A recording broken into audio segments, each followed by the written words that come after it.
Oh, the weather outside is frightful, but the fire is so delightful.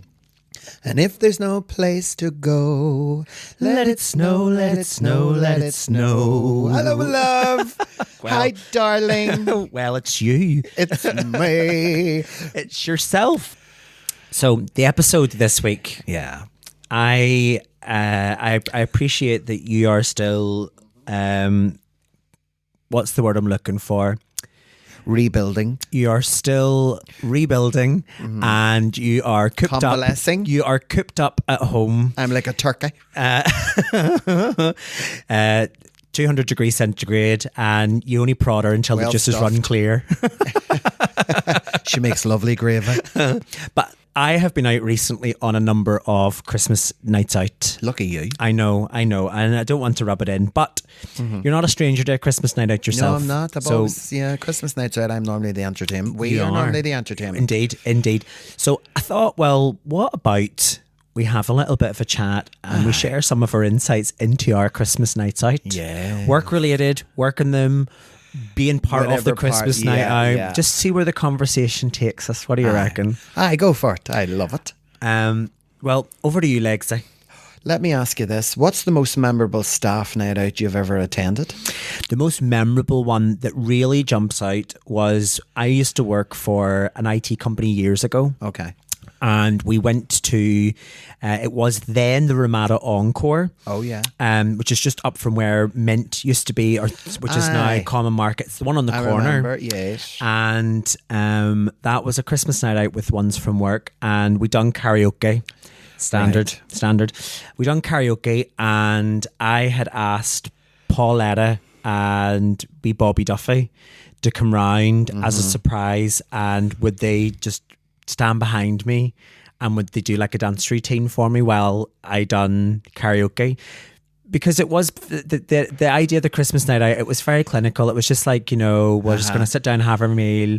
We'll have a bit of a sing song, and there was not really... There wasn't much? There wasn't much entertainment. Yeah. Now, we didn't really have the budget for it, to be fair. Okay. They just about covered food. And short of asking everybody to pay... anyway, so that was probably the most memorable one for me. There was nothing crazy about it. It was just the one that stands out because it was different, and Pauletta or Paul Nugent and Bobby came round. I bought them a few drinks for them coming out and dancing for literally a minute and a half for me. Do you know that way? But it always stands out when I think of Christmas dinners. What about My you? last Christmas dinner as a guest, as in like not Being there as performing, Tina, but not performing, was in 2012. Wow, that's gone back a while. So, and the theme was Christmas pajamas, and I wore a Christmas onesie. So I did, and it was too tight. Oh, But it was too late because I thought it would have fitted me.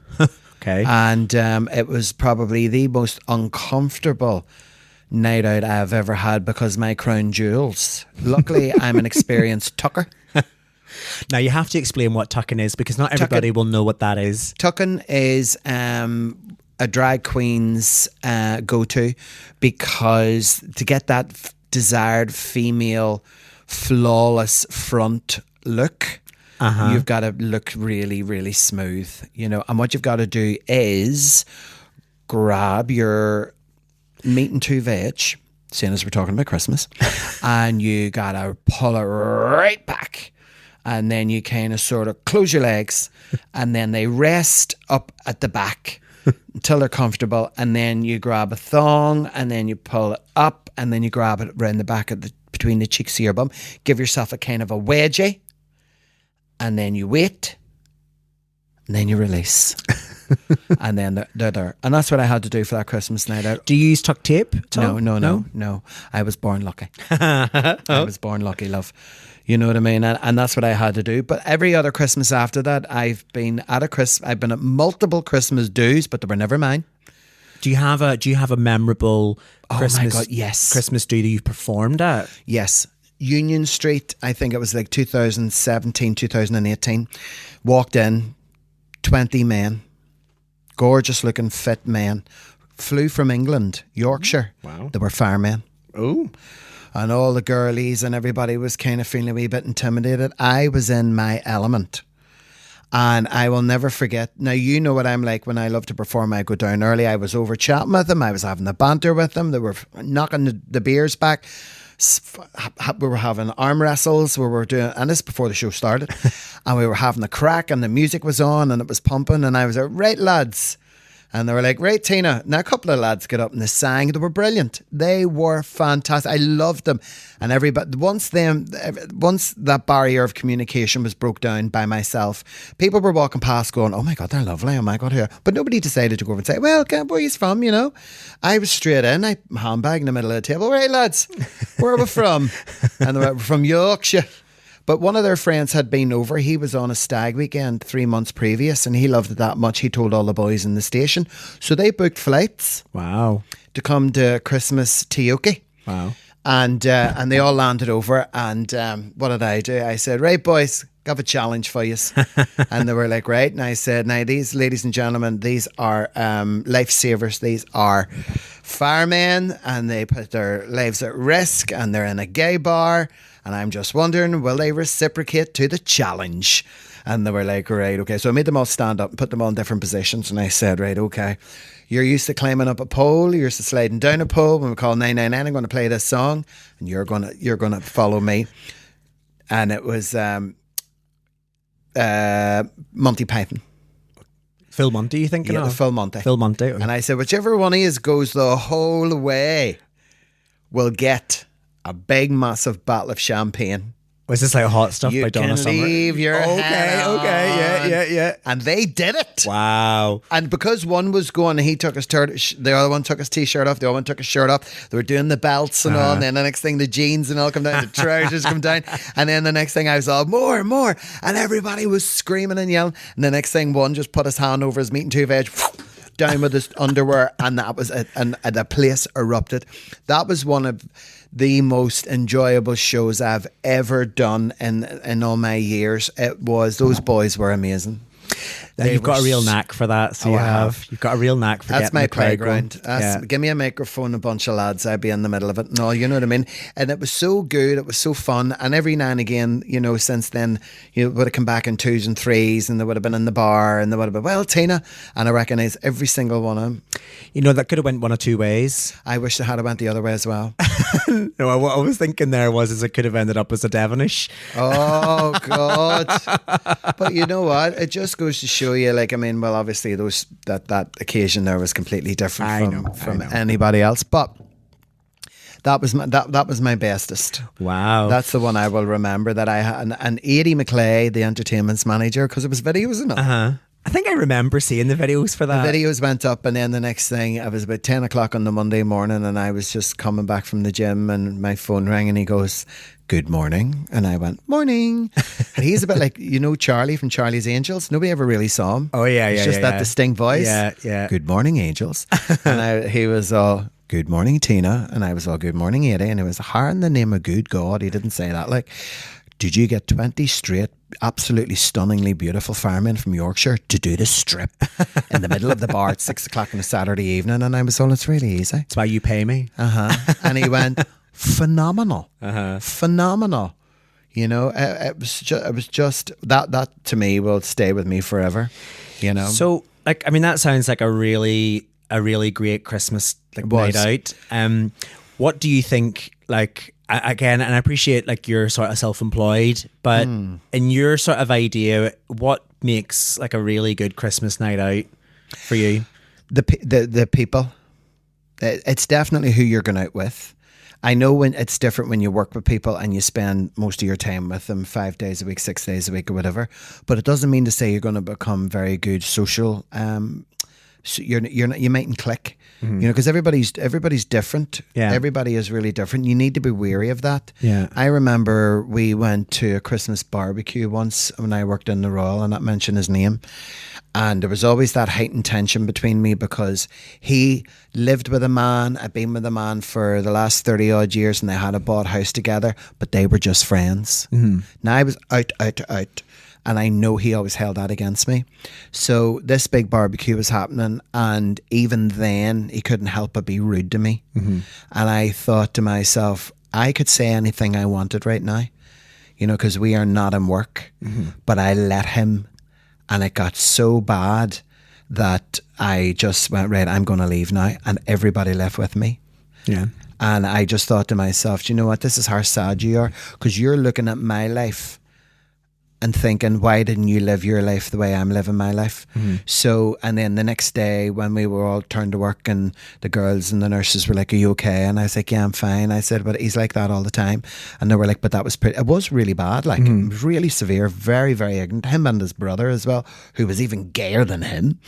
And I didn't think it was possible, but it was. But the two of them let themselves down a bucket full. And do you know something? From that happened, and I had that moment in my head. I thought, I'm not going to walk away. I'm just going to let you do this because you're this. Everybody needs to see this.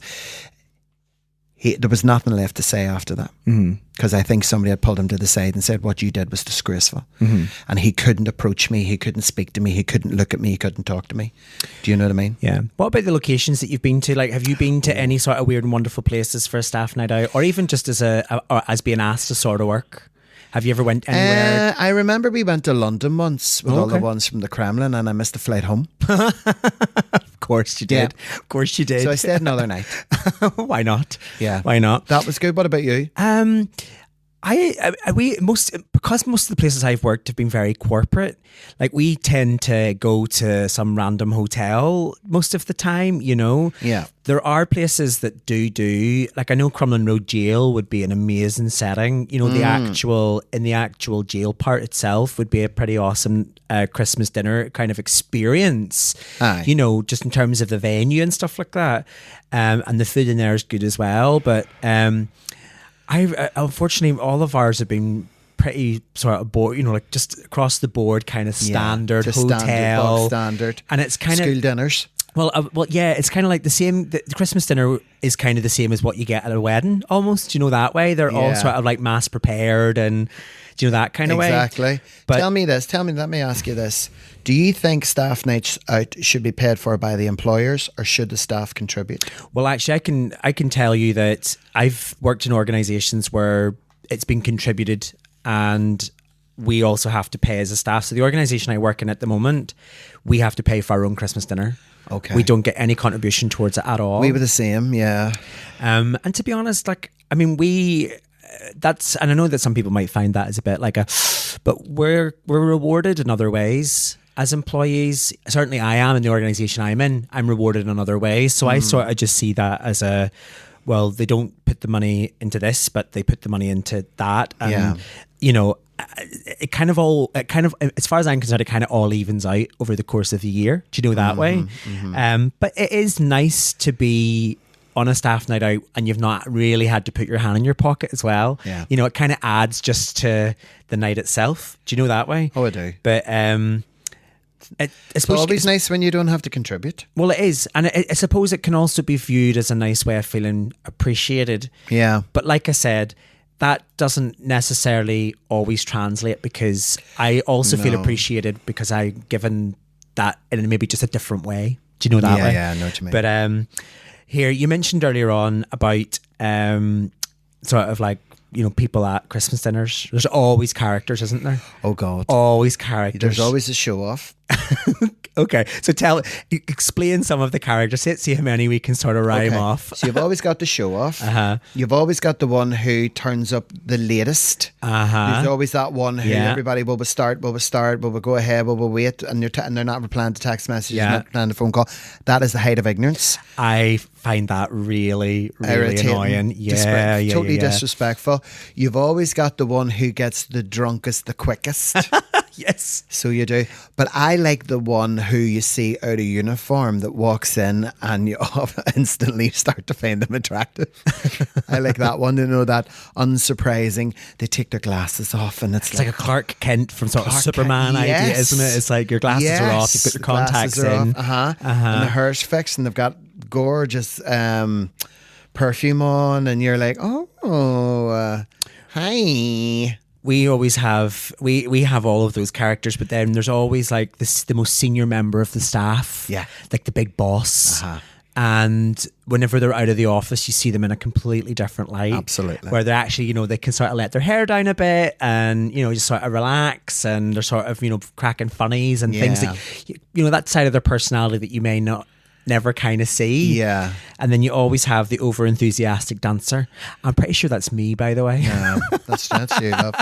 Do you know something? When I am out, I love to people watch. I have a wee tiny bit of a boogie when a certain song comes on, and then I'll sit down. I love when I'm out, the people who I'm with. Number one, is so important, and number two, I like being in that nice, safe kind of cheesy, girly, Christmassy kind of atmosphere. And I only get affected when I see someone who stands out. You know, the person who doesn't like Christmas. I don't want to be here. I'm not wearing a Christmas jumper. Yeah. And Again, that's probably me. You're just describing.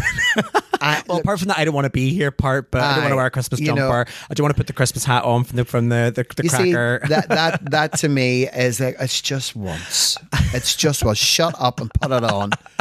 Do you know what I mean? And I just find that not. How dare you force me to have fun? Well, I mean, how dare you?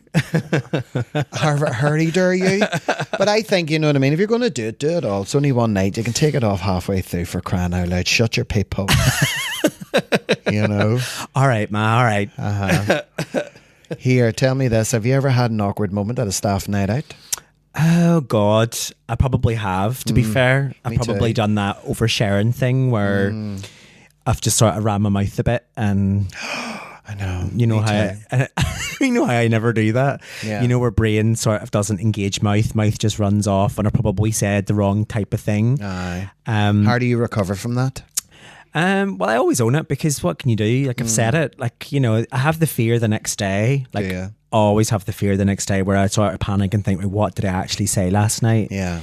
But like, what can you do? You've said it. Like, well, you can't sort of take it back. No. I just I mean, if I've stepped over the mark, or I've said something that I realise I shouldn't have said, I'll be the first to apologise and say, I'm extremely sorry. Only a drink talk. Normally what I do is I wake up the next morning and I get dressed and then I go home. Took you a minute there, didn't it? Slit. But no, like, I mean, there haven't really been sort of anything that's sort of serious. Like, I've never received an email from HR, is what I would say. Good. Like, do you know, that way? Like, I've never, although in saying that, like, I mean, we get a lot of comms, communications internally, particularly for the organisation I work in at the moment, where they're kind of like reminding you that you're on like a Christmas dinner, and you need to sort of watch yourself. This is still technically a work event, therefore they're still working, therefore you're governed by the same rules, like, sort of like, really just dumbing down the crack. Do you know, that way? Do you have any do's and don'ts on like a staff night out, or the particular at the Christmas staff night out? Yeah, I mean, first thing is well, yeah, I definitely remember that you're on a Christmas night out, and I think that's important. It depends really who's there for me. Okay. So to give you a bit of an example, so I went out with what I would class as work friends. Yeah. They're not really, I mean, one of them was my boss, but we kind of get on, we've all kind of got the same humour. We kind of get each other, and, when we've all had a few drinks, we all get a bit silly, and we're all kind of the same. So that doesn't really sort of faze me. Yeah, no. But if it was at an actual sort of sit down where all my other colleagues were about and what have you, I would probably not just drink as much. Sort of keep track of myself and make sure that I don't sort of show myself up. Whereas if I was out with the ones that was out very recently with like the work friends, well, ended up sort of just getting her hair down and ended up into the Kremlin until 3 o'clock in the morning. As you often do, love. You often do. What about you? Do you have any sort of any rules, even at like a particular Christmas gig? Is there any kind of things that you stay clear of, or alcohol? But you're good. I'm pretty disciplined. I mean, even before that, when I was going out, I would have not got too drunk too quick, because I always wanted to make sure I enjoyed myself. I didn't care about letting myself down. If I want to let myself down, I let myself down. It's me that has to apologise, not you. Yeah. And I would normally just be very weary of people who I'm not normally socially with or spend time with. And I always make a point of talking to those people, because do you ever notice sometimes that you find yourself in a group full of people and some people are communicating and laughing and joking? I always make it a point of saying hello or trying to talk to absolutely everybody who's in that group. I do find that there are people who can be socially inept and find that quite difficult. And if there's someone sitting there and they've barely spoken to anybody, I would make a beeline for that person, go over and introduce themselves and have a bit of a chat.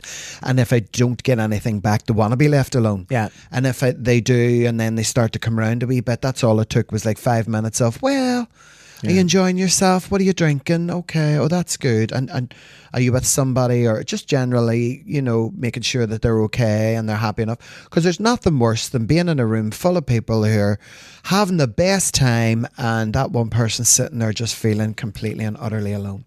So what makes you a great host, I have to say. Oh, right. Okay. It is. I think other things for me, though, and sometimes it does happen, is that you sort of get into a sort of group of people who forget. Yeah.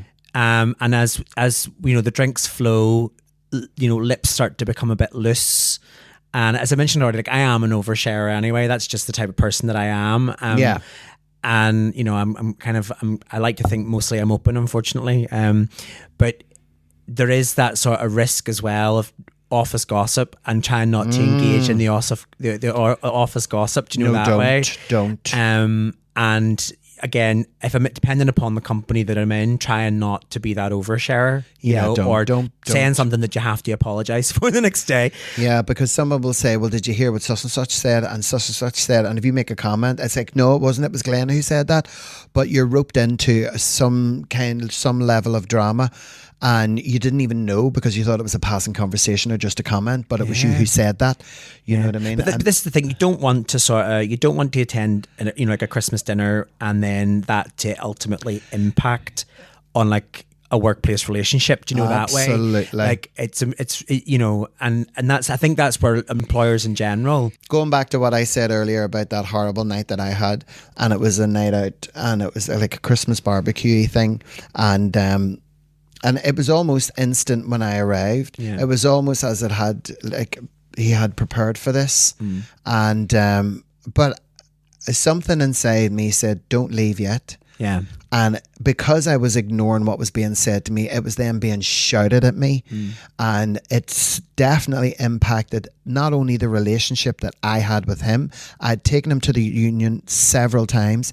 He had been forewarned. It had been documented that he was completely out of line. He was completely unprofessional. He was being told to rein it in because he'd been away from the department I'd worked in for nearly 8 years. And all of a sudden I land there and he wants back. Yeah. So that night, this impacted everything, not just me, everybody. It creates tension and it ruins everybody's night, doesn't it? Really. Well, not only that, it was even there was husbands and there was partners of some of the people I worked with were going over and saying, "Hey, that's going too far." Yeah. He was making them feel extremely uncomfortable. Never mind me, and I think it got worse because I stood my ground.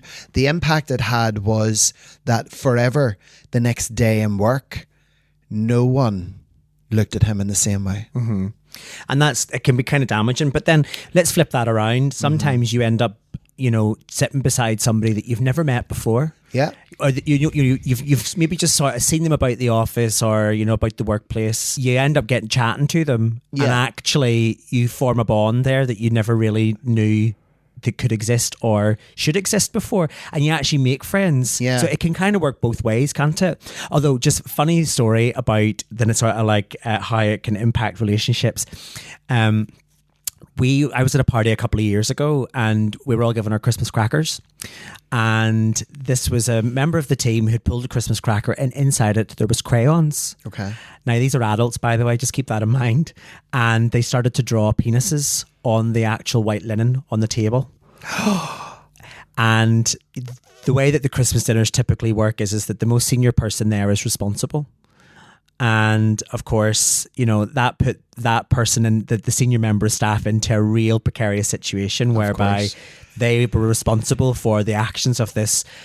It was a juvenile thing, like really drawing penises with crayon. Like, I get that it could be funny because you're surrounded with people and you're being what was it? The office joker, or whatever. But it can have a profound impact on somebody the next day, because they're like, I'm responsible for that person, and I could have been pulled in with HR. So it's a very fine balance, It really is. Very fine balance. It really is.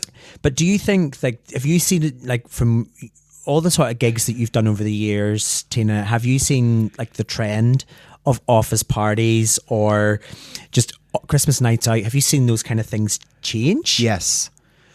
How so? There's a lot of people want to do stuff earlier in the afternoons. There's a lot of people don't want a traditional Christmas dinner. You walk in and it's a ballroom with lots of different companies, and people want something a bit more intimate.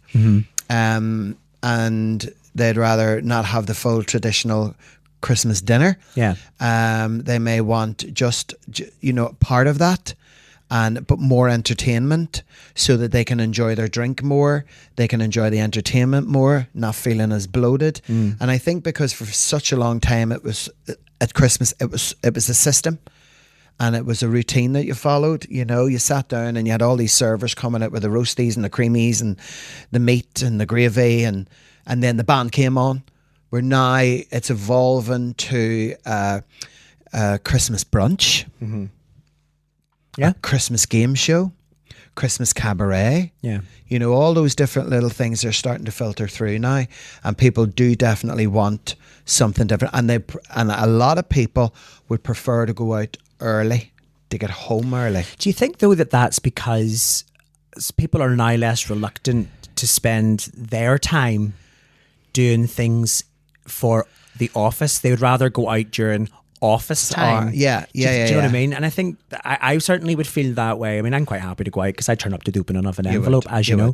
But some people are reluctant to go, well, my time's my time. Yeah. I'd rather do something during the work day rather than you eat into my time for that. I just think it's, you know what I mean? Everything changes. Nothing ever stays the same, really, to be honest. And I think COVID had a big impact on that as well, didn't it? It really did. And also the cost of living. Yeah. And getting home and feeling safe and being in a strange place. And if it was, like far away, it's much easier to get a lift to somewhere at 2:00 in the afternoon and then get picked up at 7, rather than get dropped off at 7 and try to make your own way home. I have a question for you. Go. Have you ever done a Christmas event or any event? I'm pretty sure this is about Christmas work events, but actually, have you ever done any kind of event, Christmas or otherwise, that has been dry? Never.